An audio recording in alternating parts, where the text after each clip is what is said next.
আসসালামু আলাইকুম প্রিয় ভিউয়ার্স, কেমন আছেন সবাই? আশা করি ভালো আছেন। আলহামদুলিল্লাহ আমি ভালো আছি।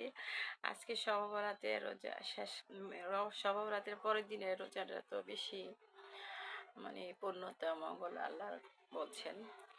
তাই আলহামদুলিল্লাহ শবে বরাতের রোজা পরের দিনের রোজাটা কমপ্লিট করলাম।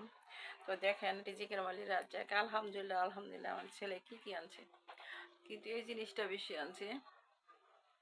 তো এই মামার ফুচকা আবার অনেক মজা। তো এখানে 30-60 টাকারই আনছে। তাই যেন দুই পোলটাই আনছি ফুচকা। আবার এই যে ছেলে শরবত বানিয়ে দিয়েছে, আমি 1 গ্লাস শরবত খেয়ে ফেলছি অলরেডি, আবার বানিয়ে দিল। তারপরে যে জুস আনছে, তারপরে যে আমি বুট বড়েছি, বুট বড়াটা শেষ হয়েছে না।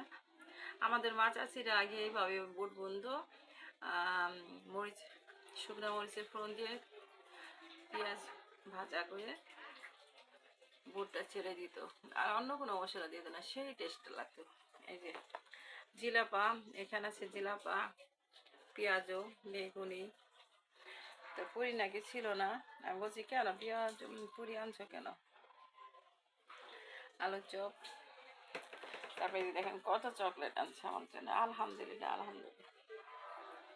আর রোজার জন্য ইসবগুলোর বেশি নিয়ে আসলো আজকেই। লেবু আনছে অনেকগুলা, 40 টাকার লেবু আনছে। লেবুর দাম বেড়ে যাচ্ছে। তো প্রিয় ভাই বোনেরা, আজকের ইফতার শবে বরাতের রোজার শেষ রোজা। তো আমি এখানে ওর ছেলের জন্য পিঠা বানিয়েছি। কয়েকটা আছে সবজি মাংস দিয়ে, আর কয়েকটা আছে খিরসা দিয়ে, রুটি। এই খিরসা দিয়ে আবার পিঠা করে দিয়েছি। রুটি আসলে অ্যাকচুয়ালি এটা চালের রুটি না, এটা আটার রুটি।